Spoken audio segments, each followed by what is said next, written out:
Good evening, everyone. Thank you for staying with us. It's been a long day already. You're with the Atlantic Council's World Bank IMF Spring Meeting events, and we're privileged to have the Turkish Finance Minister with us, Mehmet Şimşek. Thank you so much for joining us, Mr. Minister. This isn't the first time you've come to our events, so we're very grateful for your loyalty and always look forward to the conversation with you. So I think you have a few comments to make, a few remarks on your outlook for the Turkish economy and also what you plan to do here in Washington, D.C. this week. So I will give you the floor, and then there'll be a few questions after that. So over to you. Well, thank you. I'm delighted to be back at the Atlantic Council. We meet at a time when there is obviously great global economic policy uncertainty, so we're going through interesting times. As far as the outlook for Turkey is concerned, as you know, we've been implementing a program to help stabilize and transform Turkish economy. And I can comfortably say that the program is broadly on track. I'm happy to briefly tell you about the impact of recent events, of course, both global and domestic. As you know, the primary goal of the macroeconomic stabilization and reform program that we're currently implementing is to attain price stability, to reduce inflation to single digits.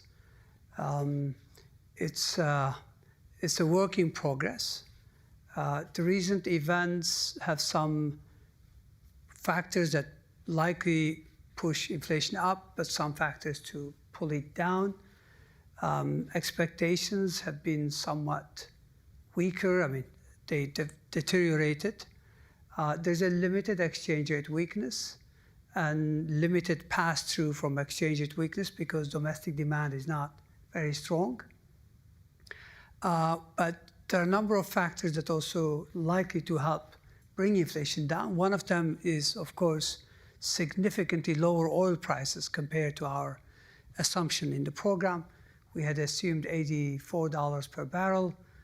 Today, it's in mid-60s, so that's quite a favorable position to be, both in terms of external balance, but also in terms of disinflation. The other factor, of course, in response to recent developments, we've tightened monetary policy, so domestic financial conditions are tighter, which means likely larger output gap and disinflationary environment. So that's on inflation. So the conclusion is that inflation is likely to stay well within the program target band, which is 1% to 29%, with midpoint being 24%. Speaking of external balance, while trade uncertainty may weaken global growth, IMF has just revised down. As you know, global growth is now down to 2.8%. The IMF estimates, it tends to obviously overstate as well. So likely growth is going to be pretty dismal this year. So that is going to have a negative impact on our export performance, understandably. But domestic financial conditions are tighter, so domestic demand is likely to be weaker, which would likely translate into weaker imports. Again, with oil prices significantly lower, it implies that actually current account deficit is likely to be lower than our program target. We had penciled in 2% deficit for this year.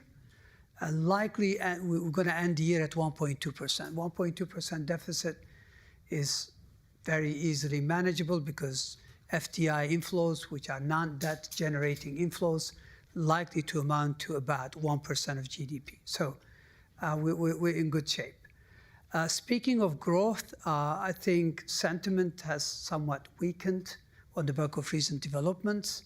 External demand is weaker. Domestic financial conditions are tighter. So there's some downside to our growth estimates. We've not rejigged our numbers. As you know, the medium-term program foresees about 4% growth. So there is some downside risks to that. And finally, speaking of fiscal position, to conclude macroeconomic outlook, this year we have, embarked on significant fiscal consolidation, hoping to bring fiscal deficit from about 4.9% to about, 3%, 3.1%. Admittedly, slower growth implies slower revenue performance, so there's some downside risk to that. But one thing I can assure you, spending discipline will be maintained. So spending controls are there, and we're looking to see if we could cut some non-discretionary spending. That's key. Revenue performance typically is not under your control because it's a function of economic activity. One thing that could compensate for that is we have accelerated privatization, and there are a number of big ticket items on agenda. So hopefully, overall, public sector borrowing requirements will stay well within, hopefully, program targets. So speaking of macroeconomic outlook, that's really the big picture. But one major part of the program, that's my last bit, is structural transformation. That is something that we intend to accelerate. So our response to global economic policy uncertainty, to difficult times, is to stick to our prudent, responsible, sustainable macroeconomic policies. So that's one, meaning good politics, good policies, sound policies. That's one.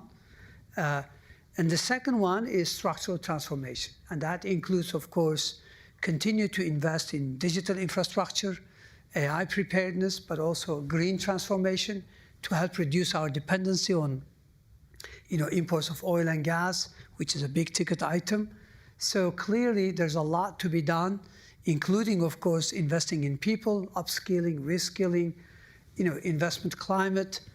So we have a lot on our plate. There's a lot to be done, as usual, and no crisis should be wasted. So that's my last. Well, thank you, Mr. Minister. Very comprehensive view, and thank you for making it in such a short amount of time. I know that you have a busy schedule. Just a few questions from me on, well, you mentioned a crisis that shouldn't be wasted. So maybe we'll start with that. So you mentioned events, recent events. I think perhaps you were referring to some of the announcements from the US administration on trade. I noticed that Turkey was not part of the so-called Dirty 15. In the initial salvo of tariffs, you were only at 10%, but that competitive advantage has been taken away from you now because most everyone is at 10%. But I'm wondering how you are preparing the country for clearly what will be less trade or a moving away from trade. In some ways, Turkey is protected by being part of the customs union, having a lot of free trade agreements, and most of your trade is done within those free trade agreements. Your trading relationship with the US is more modest than with some other partners. But nonetheless, in your position, I'd be quite fearful of the uncertainty this creates. Also, quite a lot of Chinese supply that might come into markets that will be very cheap.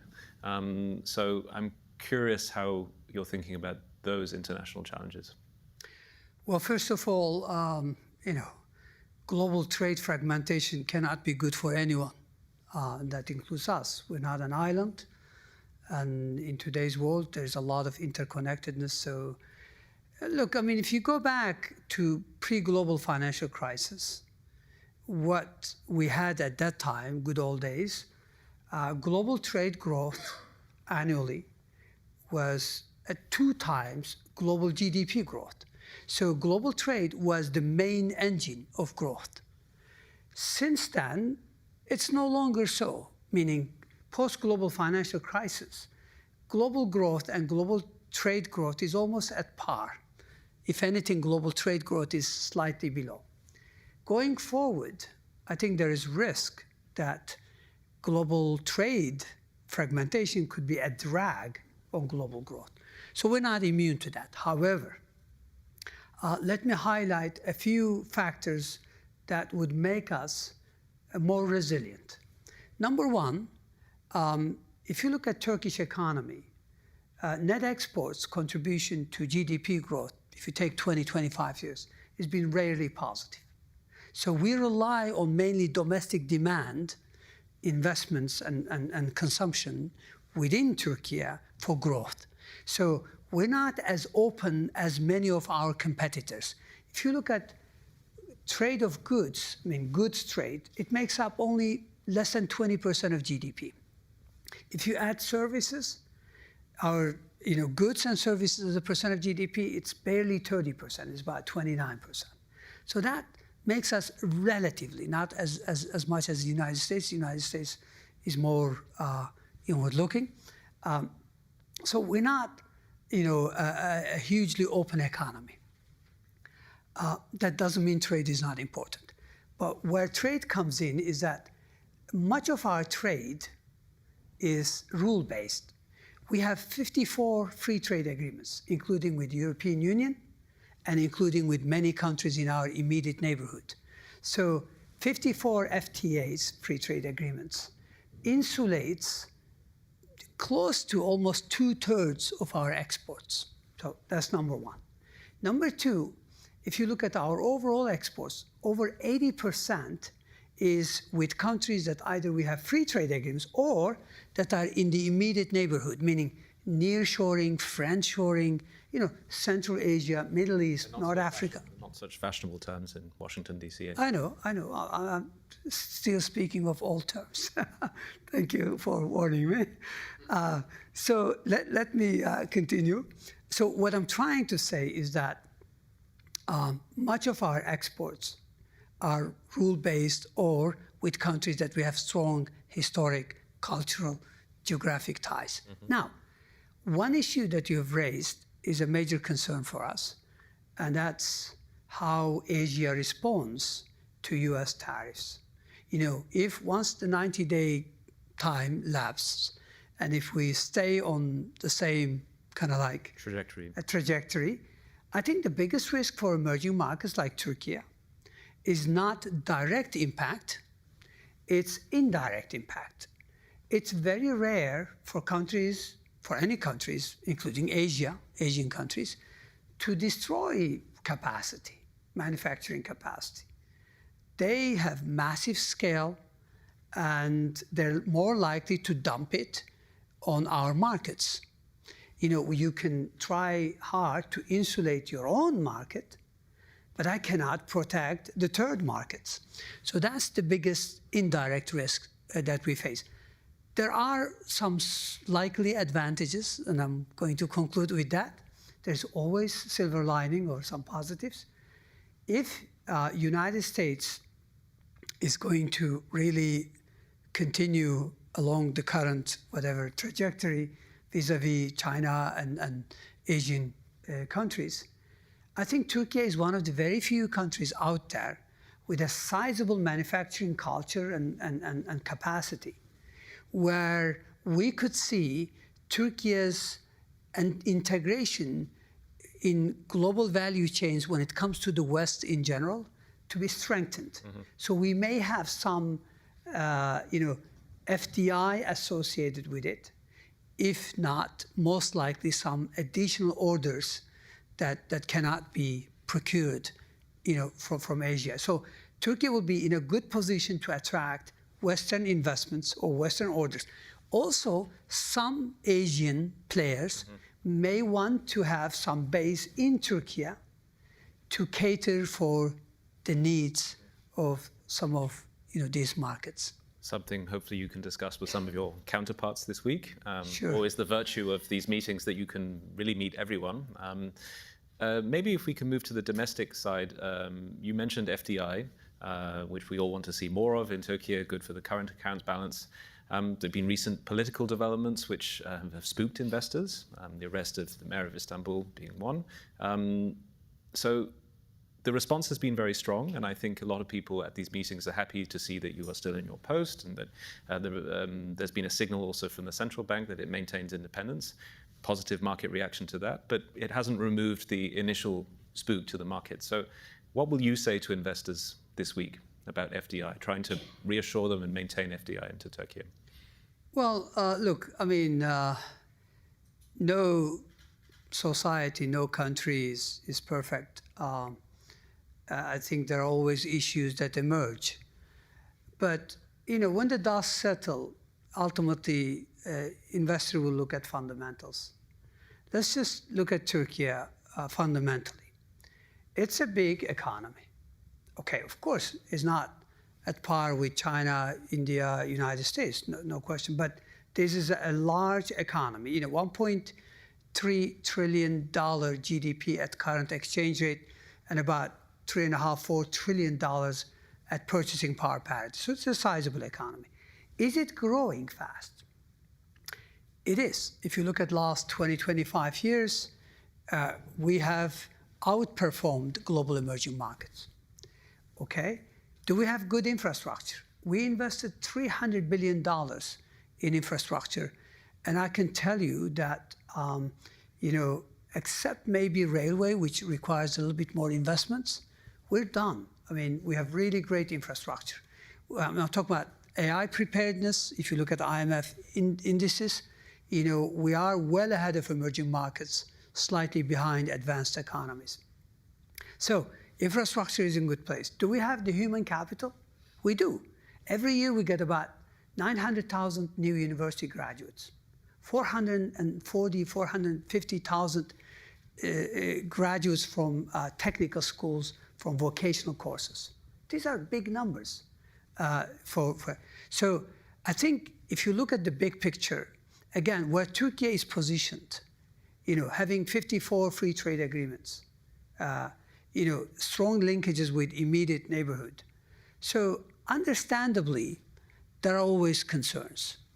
But again, I would argue that, if you're taking a long-term perspective, Turkey, in my view, is still a compelling case, despite some issues that occasionally emerge. One final thing, the program we are implementing, the macroeconomic stabilization reform program where we made really decent progress, I can tell you that the delivery has been strong, and that delivery will help improve investment climate. Political issues obviously, matter, but putting them aside, ultimately investors look at where do you get decent returns, risk-adjusted?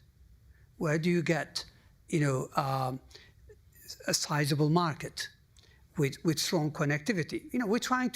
We are in the process of building a new development road that will connect Basra port from Iraq all the way through Turkey to London to Beijing. Or we are part of the middle corridor. Energy, security. I mean, look at defense.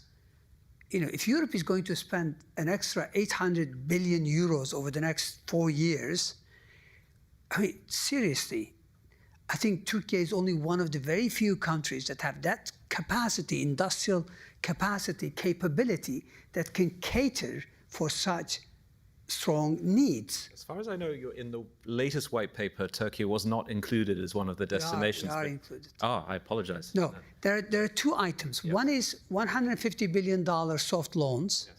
There's a debate, and that requires some sort of agreement with EU. Which is possible. But the fiscal rule break that was introduced, which is the big chunk. The German fiscal yes, break. But not only German, that's overall for all countries. When it comes to defense, you're no longer tied to 3% Maastricht criteria. That means an extra 650 billion euros of spending. There, it's individual countries.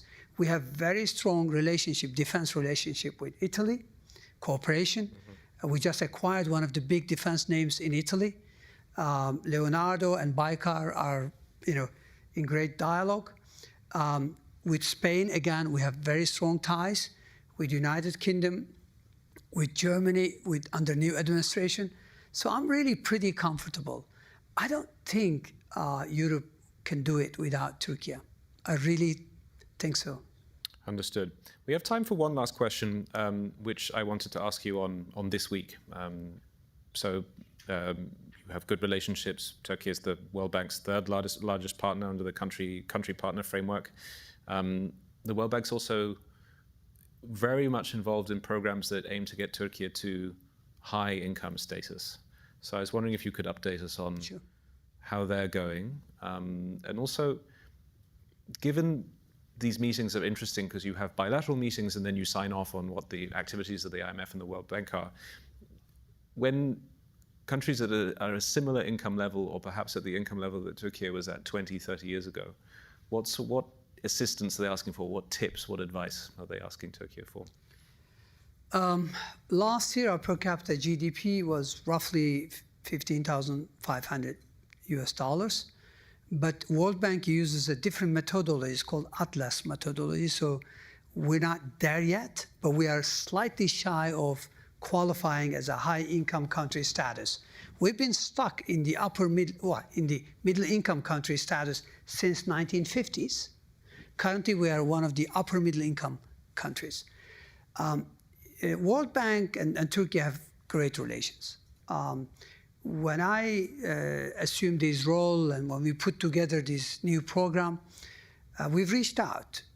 Ajay is a great friend, and they've doubled their commitment to Turkey from $17 billion over 3 years to $35 billion. And there's been delivery. What sorts of projects? I'm happy to entertain those. First of all, World Bank's focus and our priorities perfectly match.